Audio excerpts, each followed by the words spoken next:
Good afternoon, everyone.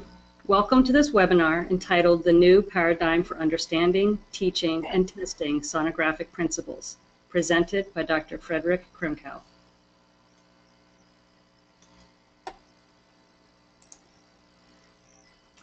The AIUM is accredited by the ACCME. This webinar is designated for 1 AMA PRA Category 1 credit. By the conclusion of this webinar, participants should be able to compare the old and new paradigms, describe how virtual beams are formed, and list the imaging improvements the new paradigm enables.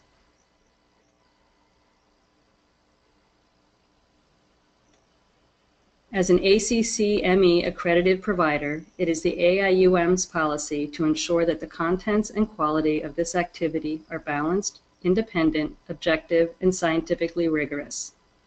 All individuals who are in a position to control the content of an educational activity are required to complete a disclosure form.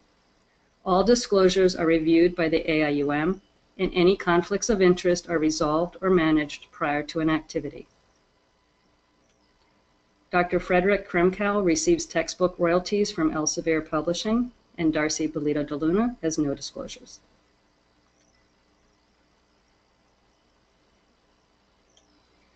At the conclusion of the webinar, you will be able to access the CME test and evaluation located on the AIUM website.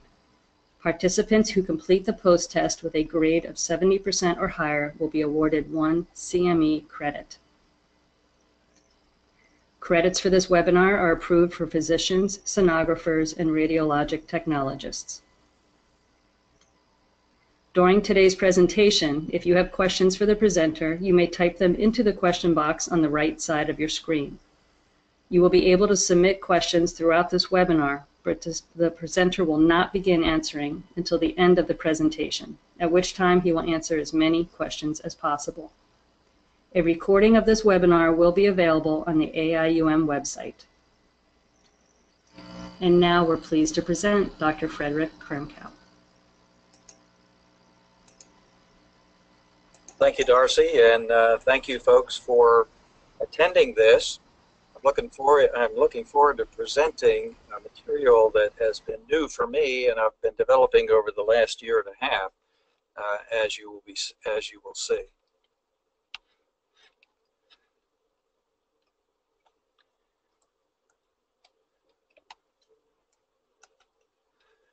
So I have 4 pre-test questions for you. First question. Since we're talking about sonography, why don't we get started with an understanding of the fundamental definition here.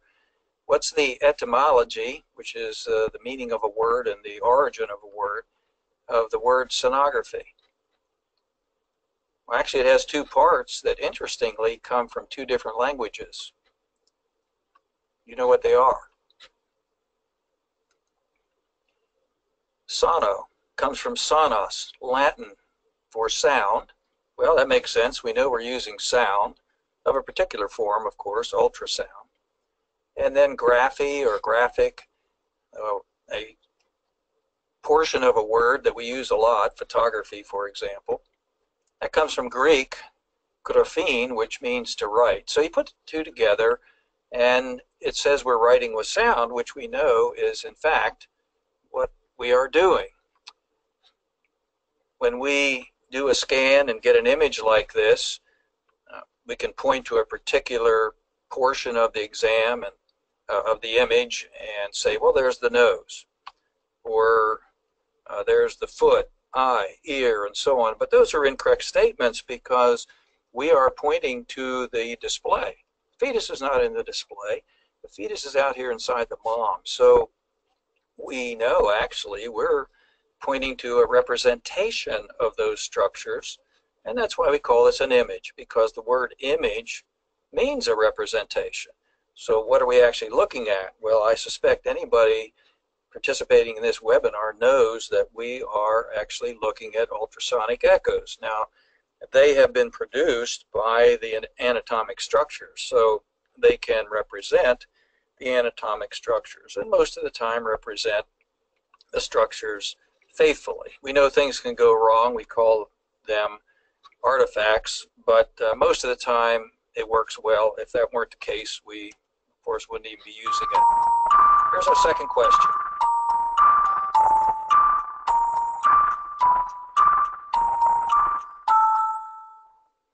The underlying principle describing how sonography works is the pulse echo principle. And we're certainly going to be discussing the pulse echo principle and how this has been modified in some of the newer, more sophisticated instruments. Question number 3. This is fundamental to what we will be talking about in this hour. With a focused beam, what region of the image is in focus? Near field, focal, far field, no region, or all regions?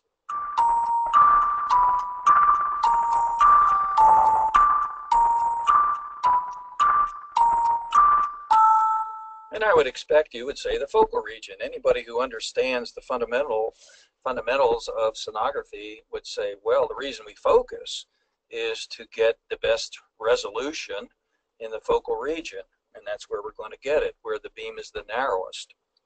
Question number 4. So that's a good answer. I hope you got it. Before we go to 4, I forgot I had to put this in here, but that's just to illustrate the correctness of this answer, that in the focal region we get the best resolution. Because where's the focus? Well, the caret here shows where the focus is, and we see that our best resolution of these nylon lines in this tissue equivalent phantom, we're cutting through the lines. They should look like very small dots, and in the focal region they do, but beyond it we know the lateral resolution is widening as the beam widens, and we see the lateral smearing and the degradation of the detail resolution. Final question number 4. With a broad unfocused beam, what region is in focus?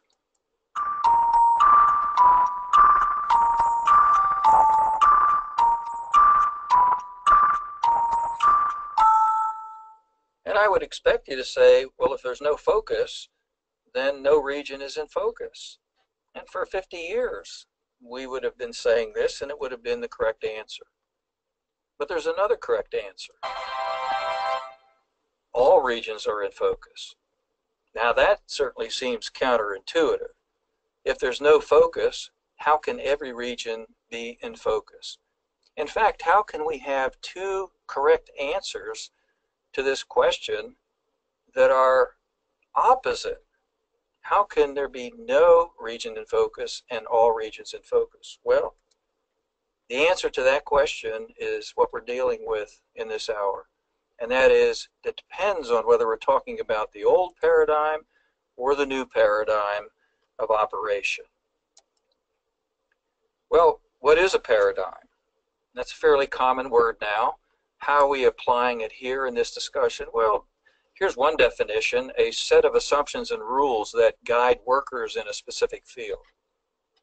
There's another definition that actually applies better to how I'm applying it here, and that is a paradigm is an approach to how something should be thought about or understood.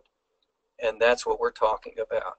How should we think about, or how can we understand how sonography works? Well, we've understood it for 50 years, but there's a new way of understanding now because there's a new way of operating. So I'm calling this the new paradigm for sonographic principles. It's a new approach to understanding, teaching, and testing sonographic principles. It's a contemporary approach to how they should be understood, taught, and tested. Why do we need a new paradigm for understanding, teaching, and testing? Because we have a new underlying principle of operation. And there are implications for this principle of operation. In fact, things are improved. Well, we would expect that. Why would you have a new operating principle if it didn't improve things? So we're going to look at the principle, and we're also going to look at the implications of what it has accomplished for us. So here's the provocative statement that I already gave to you in one of the questions. We can now send out wide unfocused beams, and the result is the entire image is in focus. How can that be? What's the key to understanding that that answer or that statement is correct. And the key is to understand the difference between the physical ultrasound beam and something that we have not had in the past, but we can have now, and that is the virtual beam. Why are we dealing with this now? Well, personally, I started this odyssey a year and a half ago. The physics has not changed. The interaction of ultrasound with tissues enabling us to image. But the processing has, dramatically. The computational horsepower or massive high-speed parallel post-processing ability that some sonographic instruments now have enables a fundamentally new approach to acquiring and forming the displayed image. We can call it virtual beam forming. We've always had the physical ultrasound beam, and we still do. But when we send a pulse of ultrasound out using that physical focused beam, how do we present the stream of echoes that comes back? Well, we present it as a scan line or an echo line or a data line. And it's very thin, isn't it? But the beam that produced that scan line wasn't so thin. So I call this the pretend beam. That's how we present it, even though the actual ultrasound beam really didn't look like that.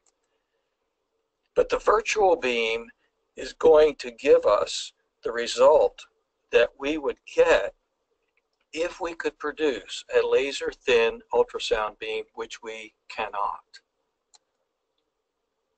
Well, I knew this was coming, that we were going to have to face this new approach at some point, and it was nearly 2 years ago when I decided, for me, it was time to face this, and it was at the Radiological Society of North America meeting in Chicago back in December of 2015. And as I was looking at the equipment displays there, of course it's a huge meeting, about 60,000 people come to the RSNA every year, and there are nearly 700 exhibitors, quite a few of which are, of course, ultrasound. And so as I was going through the exhibits and seeing the new approach being implemented now in some of the instruments, I decided for me it was time to face this and begin to decide, how do we approach the new paradigm? How do we approach understanding it, teaching it, testing it? And the plenary speaker that year was Jeffrey Immelt, the CEO of GE, and he said something in his talk that just resonated with what I was thinking. He said, 10 years ago, I saw physics in the exhibits here. Today, I see data processing. That's exactly what I was thinking. And so I said to myself, well, it's almost 2016, and this is going to be my year of thorough and dramatic transformation in how sonographic principles are understood, taught, and tested. And the 9th edition of my book had just come out that very month. And so I'm thinking, oh my gosh, it's already out of date, and it just came out. So of course I'm working on the new approach for the 10th edition of the book, which I will submit to the publisher next year. So my decision point was late in 2015 at the RSNA.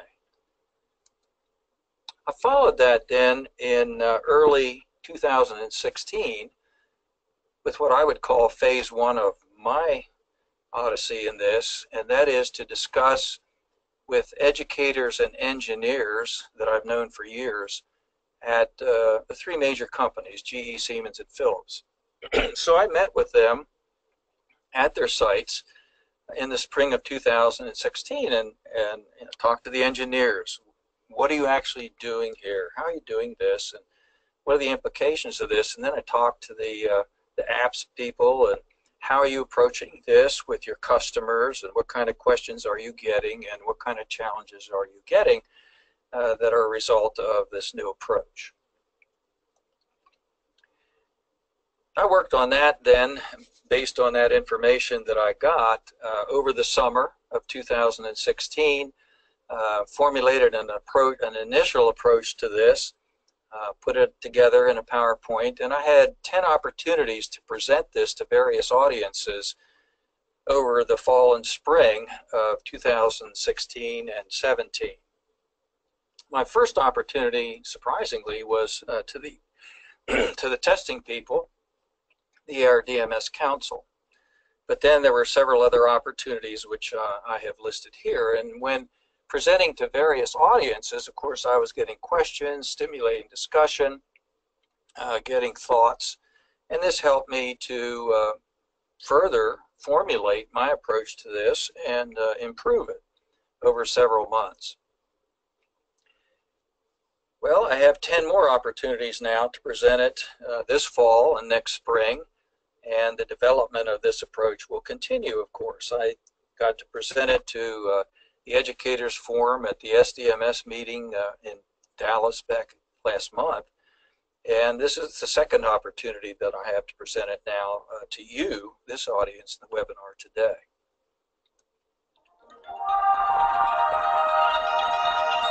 So let's take a little stroll down Echo Lane and remember what we have been saying about what I will call Paradigm 1 for about 50 years now. So an Echo history lesson, 50 years following sonographic technology, which is how long I've been in the field. It was 50 years ago in graduate school that I found myself confronted with something I had never heard of before, and that is diagnostic or medical ultrasound.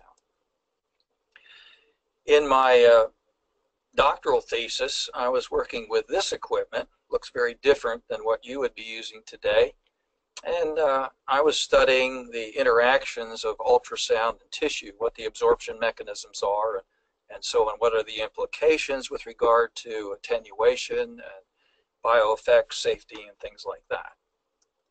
I had the privilege of working under three excellent mentors, electrical engineering faculty, Ed Carsonson, radiologist, Ray Gramiak, and a cardiologist, Pravin Shah, who thankfully, at least one of my mentors is still alive and has a great reputation at Loma Linda out in California. Well, that's 50 years ago, and here I am working in the radiology research, one of the radiology research labs at the University of Rochester. You can tell it's a long time ago just by looking at my hair, which doesn't look like that now. What we had back then was A mode and M mode. I have two examples here from my first publication, and really these were gotten off of a modified Tektronix oscilloscope, which a company called Physionics had modified to make it operate as an A mode and M mode diagnostic ultrasound instrument. The block diagram then back in the 70s, when static black and white ultrasound came around, the block diagram looked like this. It was pretty simple. And there's an example here on the right. And thankfully, this is an OB image. Thankfully, it's labeled so that we know a fetal head, fetal trunk, chorionic plate, chorionic villi. Otherwise, I think it'd be very hard for us to recognize any of that. Well, during the 70s, a great improvement came along with the analog memory, allowing us now to have not black and white, but grayscale, and that improved the information in the images tremendously. And it was really that development, I think, that allowed the field of sonography to start to progress.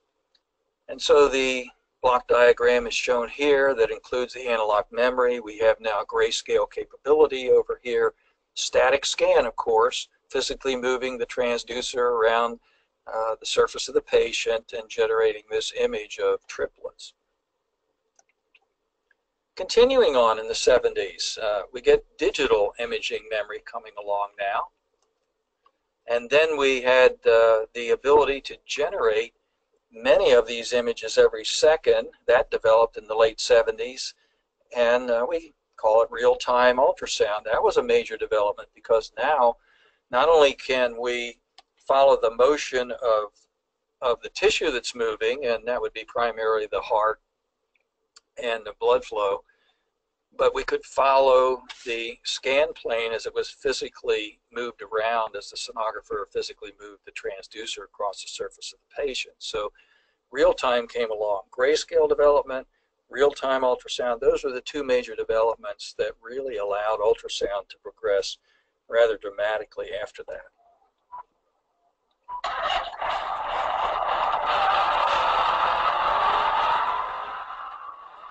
So that's how we know it's a male fetus, by the way he drives, and that's a commercial for Valvoline, TV commercial to go along with NASCAR races. But this is a real-time, it's a one frame of a real-time image that was capable using a linear array by a company called ADR in the late 70s. Well, then in the early 80s, we have what's called what was called the all-digital block diagram, where we digitized everything that can be digitized in electronics.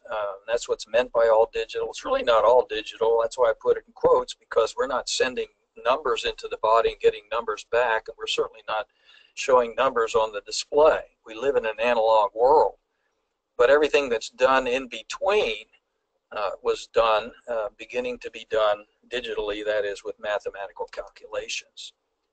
And then color and spectral Doppler came along, allowing us to do something very different from anatomic imaging, and that was to be able to detect and measure and evaluate motion. And the two motions of particular interest, of course, were and still are the beating heart, which is a mechanical pump, and the resulting blood flow. And then in the 1990s, static 3D came along. And there are various ways of presenting a 3D volume of information. The surface approach is popular in cardiology and OB, as we're showing an example here. And then real-time 3D came along, or so-called 4D, where time is just the fourth dimension. And here we have an example as this kid goes for a swim. And if I could just get that rope untangled from my leg, I could swim a little better here.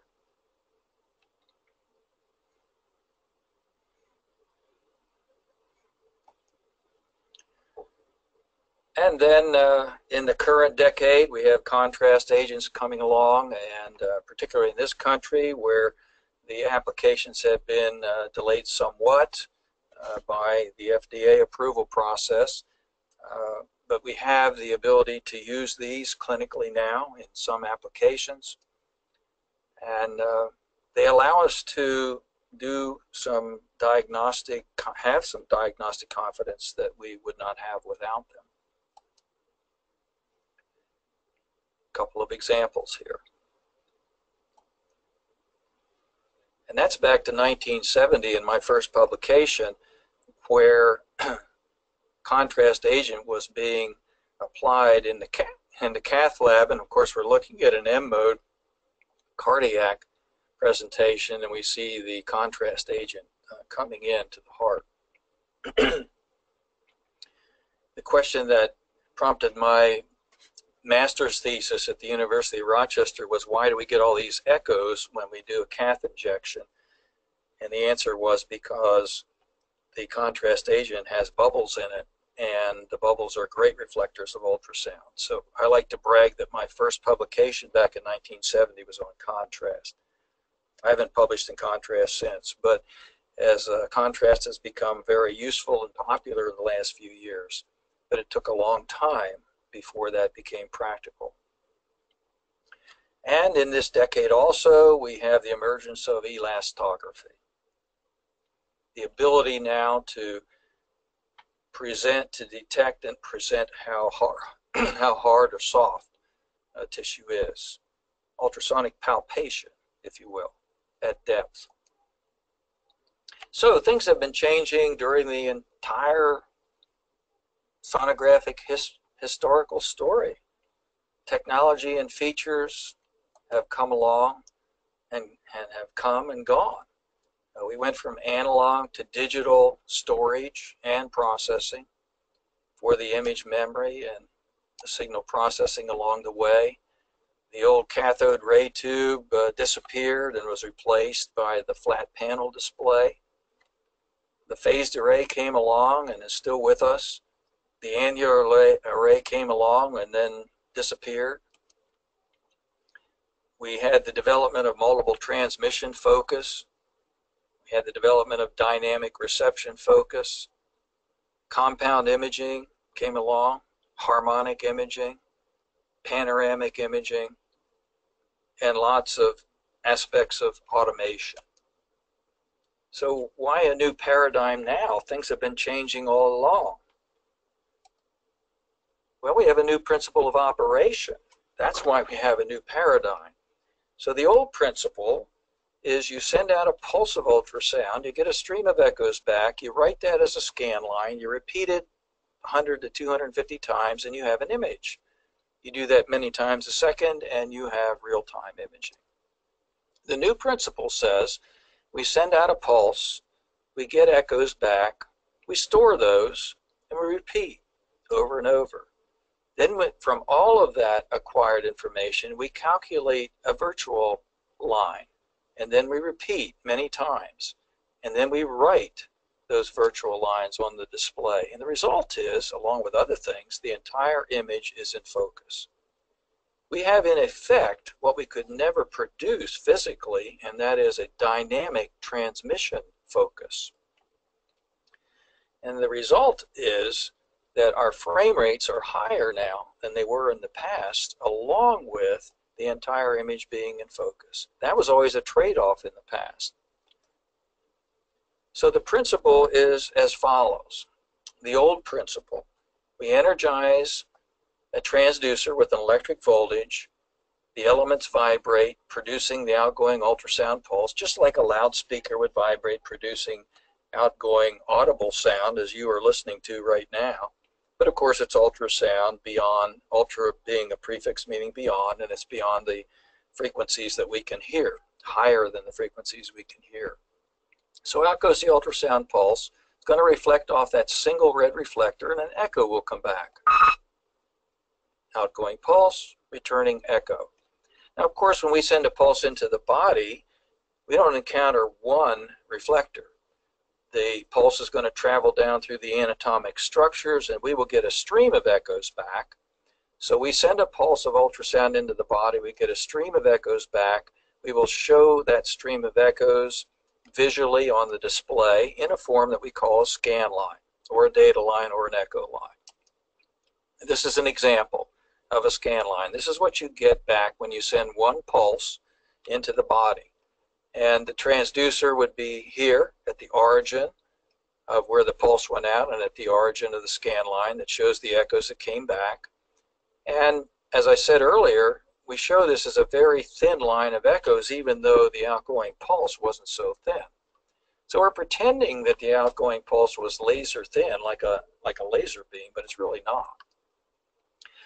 And so we do that multiple times, and so here I'm representing a linear array. It's going to sequence energizing groups of elements, groups of 4, from one end to the other, and each time a group of 4 energizes, it sends out a pulse, and we write a scan line on the display that's shown in the lower right.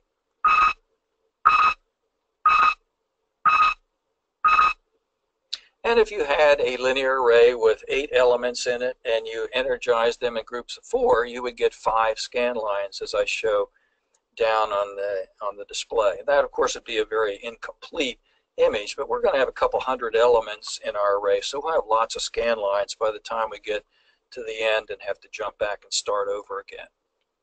Now here I'm actually demonstrating that. Here we've sent out a single pulse, and we have a single scan line as a result from that. Now we add a few more. Keep adding, we keep pulsing and adding scan lines till we finally get to the complete image of the carotid bifurcation in this example, which in this example is composed of 192 vertical parallel scan lines. They've originated from different points across the surface of the transducer, and therefore across the surface of the patient. and all the pulses go in the same direction, so what this results in is vertical parallel scan lines and a rectangular image. Now we can do that many times every second, and so we can follow motion as we just did in the fetal heart, because we were generating 29 pictures per second in that particular example.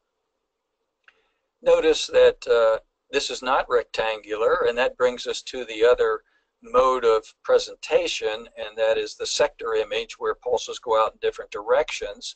Happens to be a convex or curved array, as we can see the curved top here, and because of the curved construction of the array, the pulses go out in different directions, and any kind of sector image, whether it's a convex array or a phased array, is going to give us the advantage of a wider field of view down deep without requiring as large a contact area on the surface.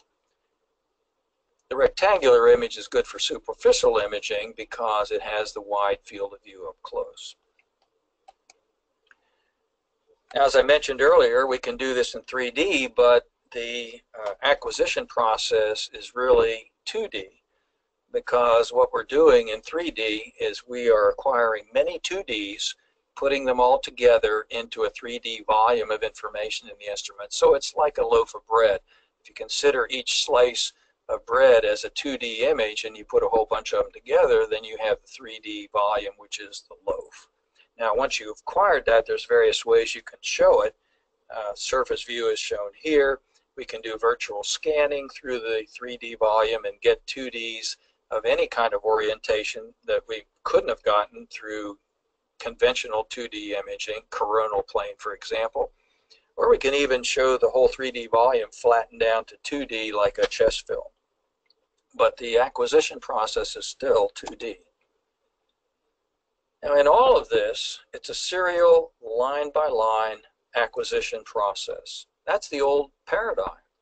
So the old principle is you launch a pulse, that's focused physical beam forming. You receive the echoes from that pulse.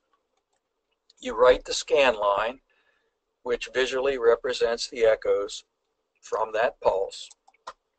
You repeat multiple times, typically 100 to 250 times, and you have an image.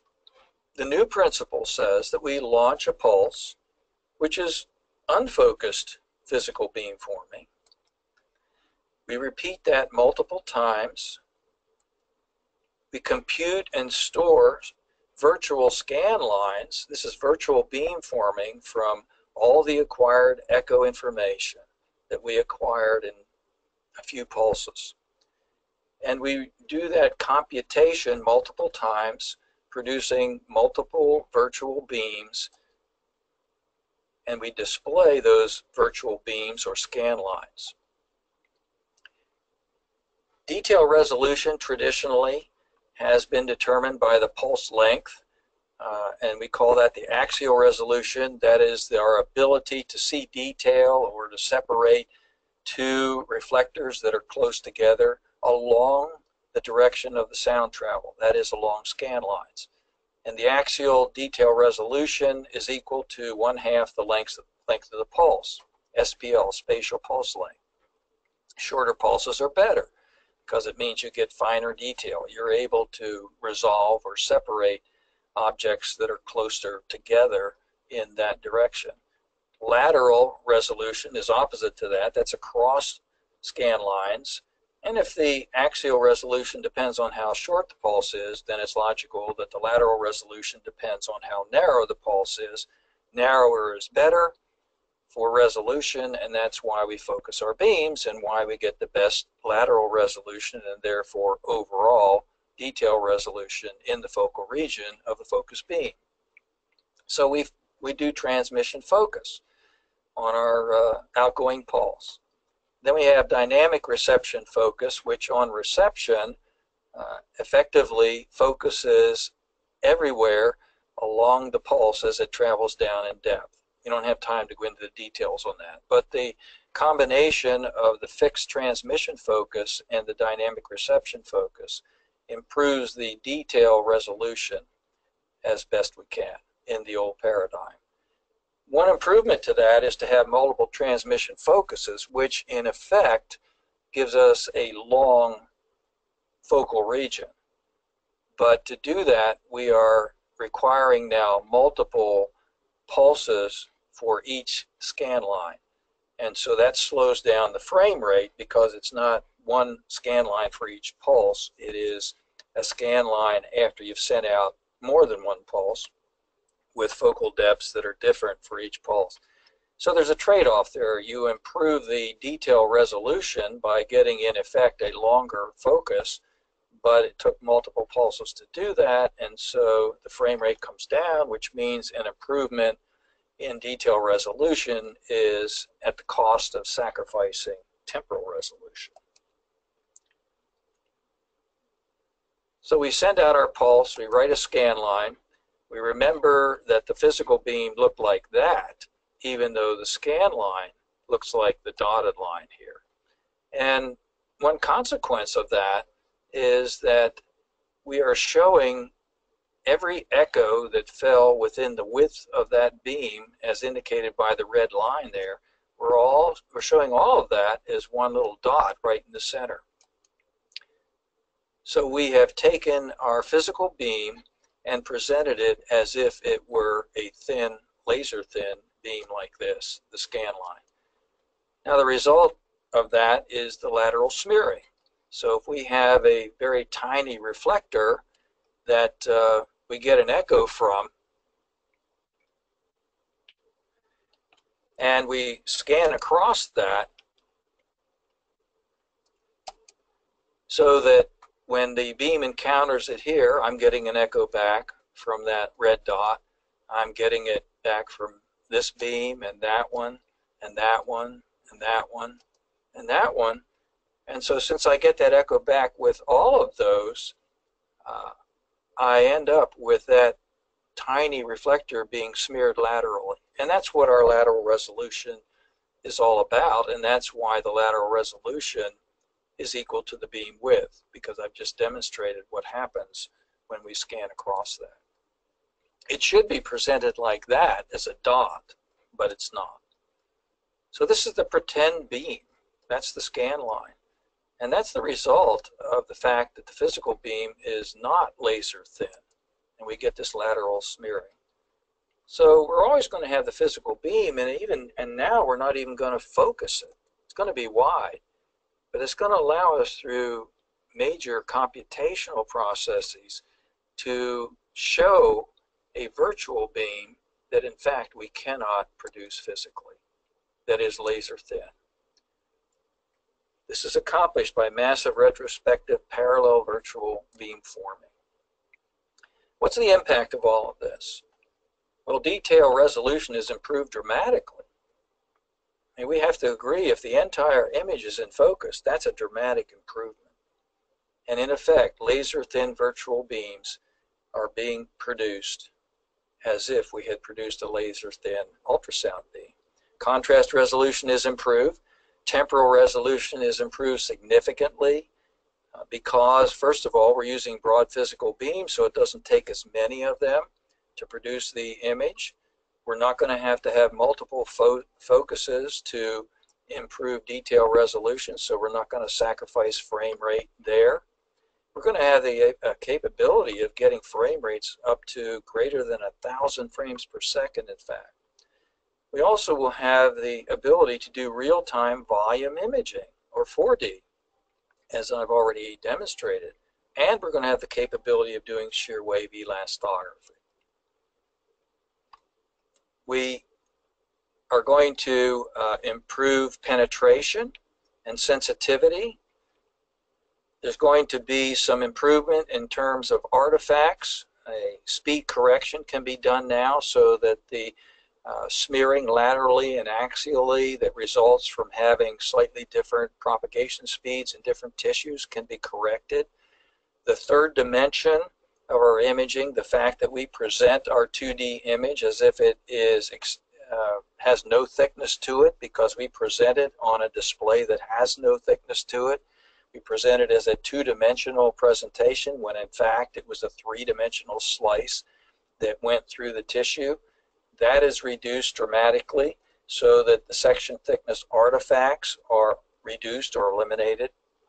In Doppler operation, we have what we've pretended we've had in the past, but really resulted in going from one to another rapidly back and forth to present grayscale, color Doppler, spectral Doppler combinations of two or even all three of these, when in fact time sharing was required between them. Now time sharing is not required. We can actually do all three of those simultaneously. We have the ability to do flow vector, velocity vector mapping, and we have, as I will show you, the ability to do retrospective sample volume in saved images after the patient is gone. Here's an example of the improvement in the detail resolution. On the left, we have the old paradigm. On the right, we have the new paradigm. And on the left, you see where the focus is. You saw this picture previously. When we see, of course, the detail resolution is very good here in the focal region, and then it degrades as we move out from that. Look here on the right, though. First thing we notice is there's no focal indicator. Why? Because the beam is not focused. But look what happened. It's all in focus now. You see the improvement on the right compared to the left. Not only that, the frame rate is higher on the right.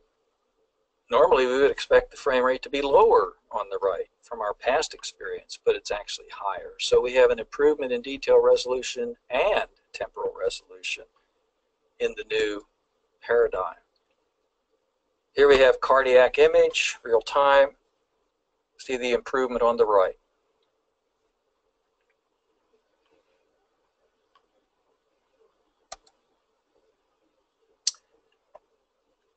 Here we have shear wave elastography, which I suppose all of you in this audience have become aware of and have seen, and maybe even are doing this in your clinical experience. But the new paradigm makes this possible. And here we have flow vector imaging, where the little arrows are telling us the speed of flow and the direction of flow locally in all these locations. Here's another example where the arrows, and not only the arrows, but actually the color assignments at each pixel location, which in the past have been determined by what the mean Doppler shift is at each pixel location. Now it is quantitative with speed, so that you see that the color bar here is calibrated in flow speed units of centimeters per second, so that the color actually indicates the speed quantitatively at each location, and the vectors, the arrows, show us the direction as well as the speed. The direction being indicated by the direction of the arrow and the speed indicated by the length of the arrow. Another example of that on the left.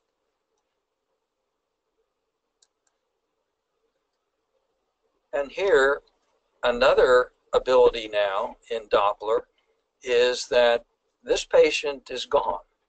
And this is the information that has been saved, and you can take this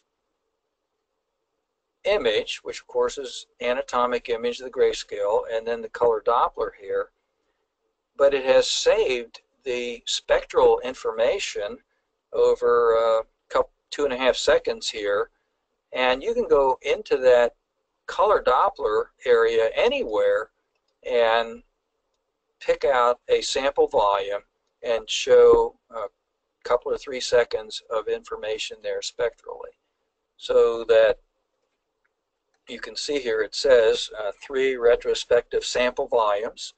These are the 3 spectral displays from those sample volumes, 1, 2, and 3.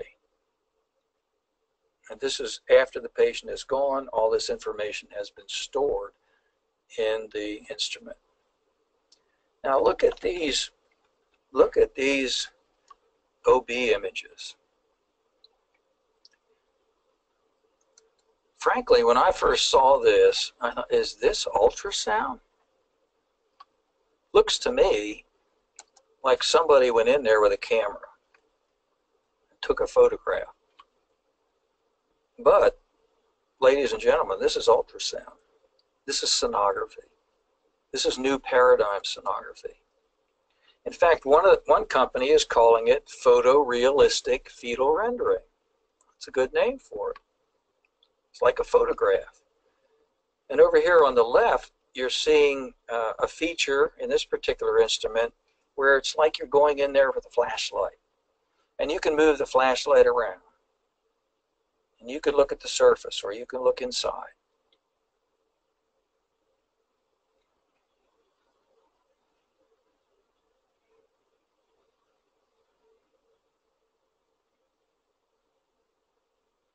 Triplets, by the way.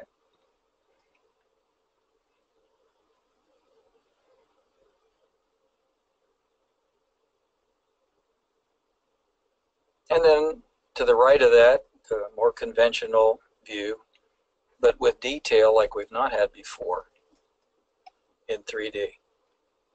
And we have the other examples below here. Again, I don't even look like ultrasound to me. Dramatic. It's exciting. A couple more examples. 7 weeks, 32 weeks. So the old paradigm for sonographic principles, the approach is that we start with the details and we generate the big picture. You see what I'm saying? We send out a pulse, we generate one scan line. So we're getting very narrow picture of what we're going to show. And then we build up the big picture with many of those very narrow contributions. So we start out with a scan line, and we do that 100 or a couple hundred times, and we have our image. That's the old approach versus the new approach, the new paradigm, where you start with the big picture and then you drill down to the details computationally. So we send out these broad beams that have horrible detail resolution, but we take all of that information and do this massive computation, and we develop this kind of detail everywhere in the image. Impressive. So we still have the physical beam. We always have. As far as I can imagine, we always will. And we've had the virtual beam that we presented as if the physical beam were like that. Now the result is as if the physical beam really is laser thin.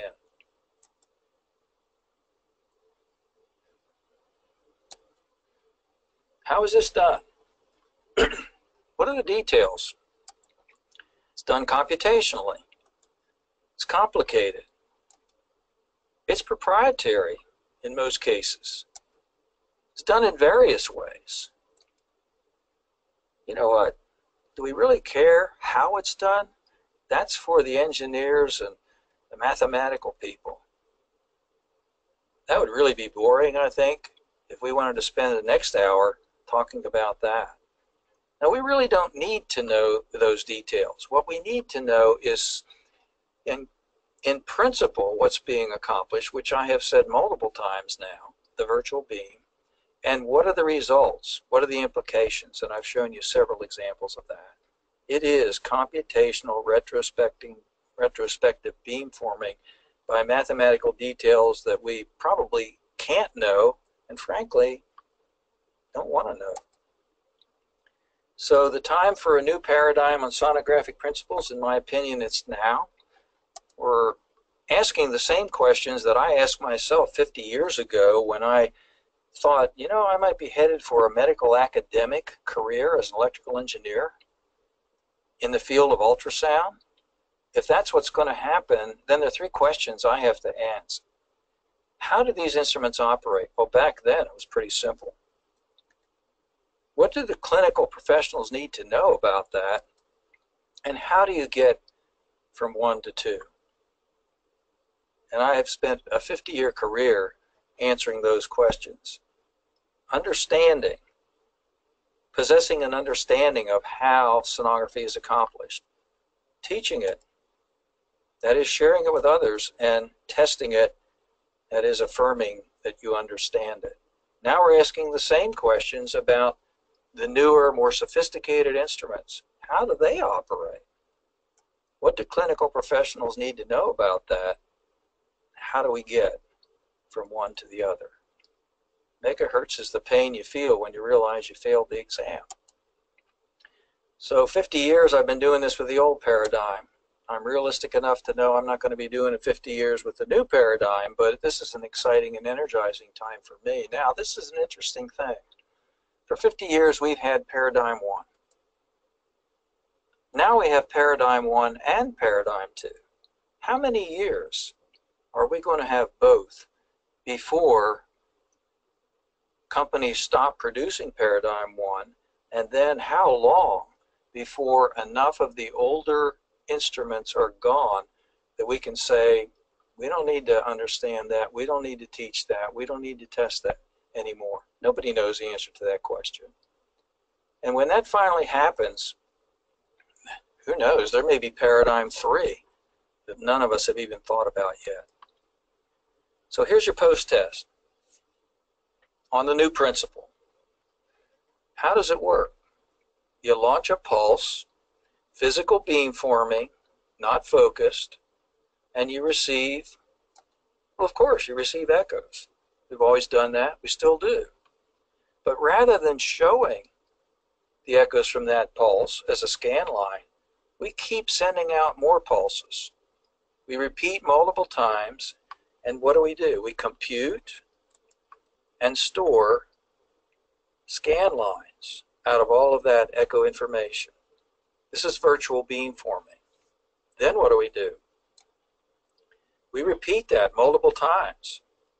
Once we've done that for many, many virtual beams or virtual beam scan lines, we display the computed scan lines. And we have our image with all the advantages that I have shared with you. So that's the new paradigm. Got it?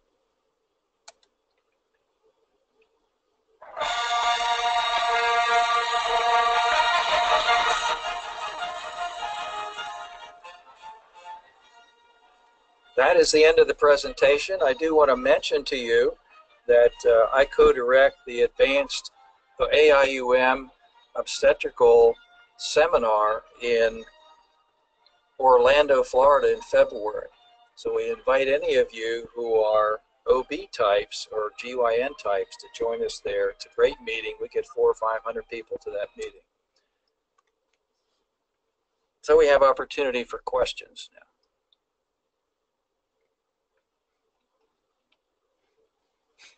And I am not seeing any questions. So, well, thank you very much, Dr. Kremkau. And on behalf of the AIUM, our thanks to all of you who participated in today's webinar.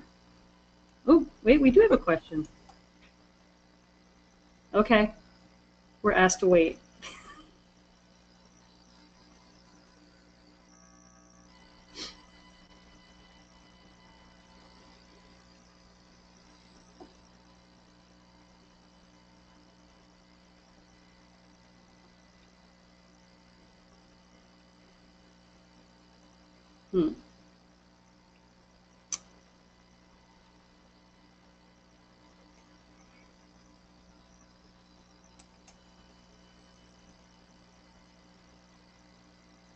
Okay, Dr. Kremkau, let's see if that worked.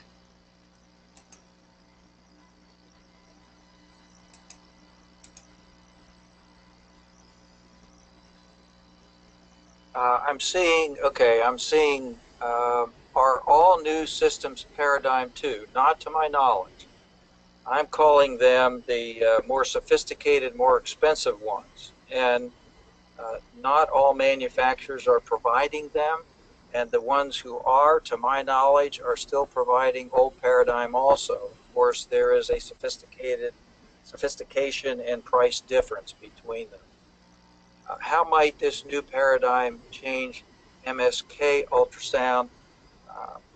I haven't thought about that or seen that specifically, but the major thing would be not so much the improved temporal resolution and frame rate, because that's not so important there, but like any other area, the improved detail resolution is going to impact MSK ultrasound just like it will any other area.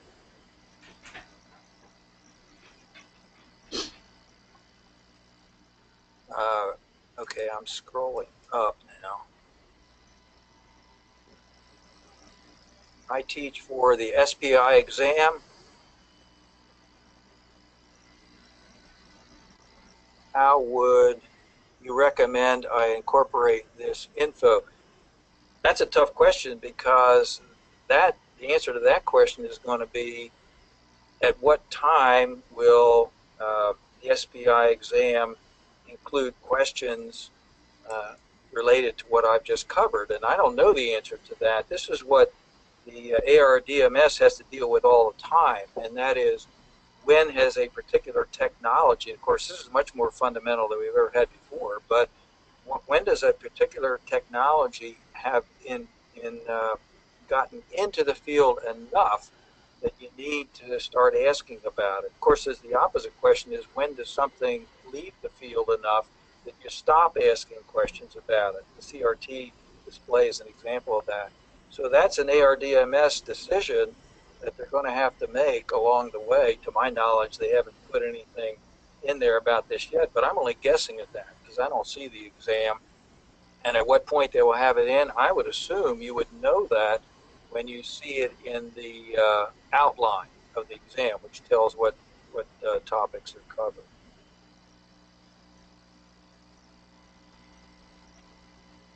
Let's see. We have one last question.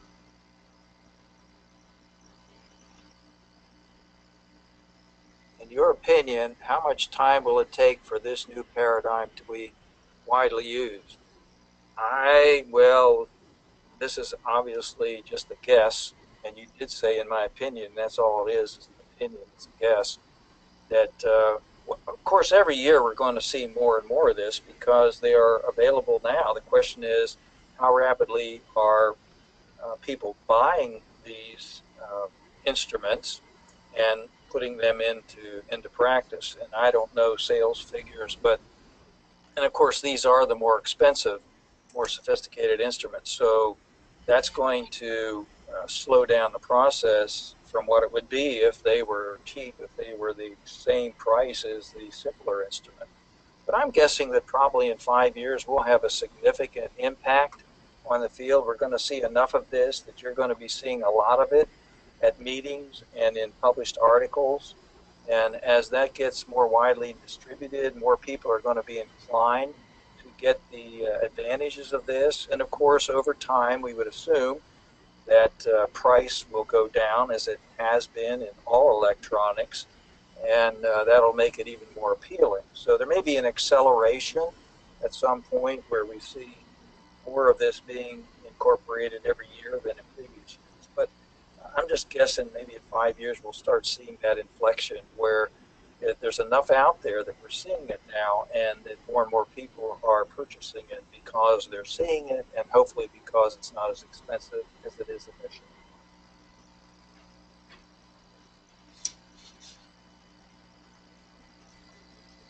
Okay, and lastly, he just asked, same attendee, will we need all the transducers used in the old paradigm, or only one transducer will be used?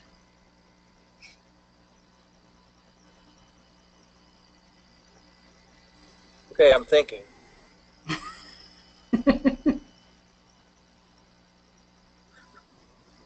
I have not asked that question specifically to the engineers. I don't think the transducers are going to be impacted significantly, if at all, on this. But that's a guess at this point because I've not had that discussion. I've not thought to ask that.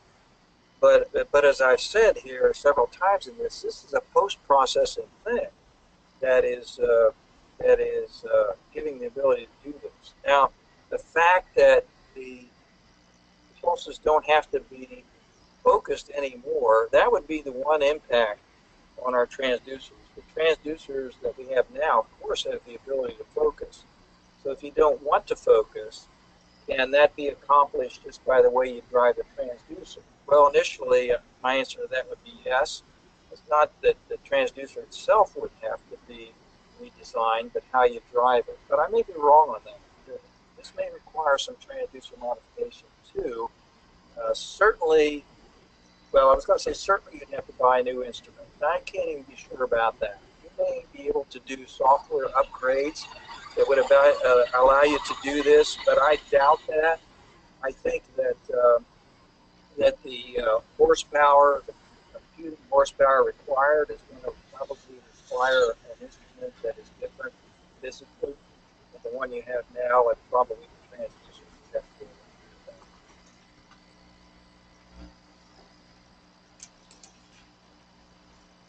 do. Okay, well then that's it. Thank you very much, Dr. Kremkau. And on behalf of the AIUM, our thanks to all of you who participated in today's webinar. Please remember to complete the post-test and the activity evaluation. And we hope you enjoyed this presentation and will join us again for future webinars. So long, everyone.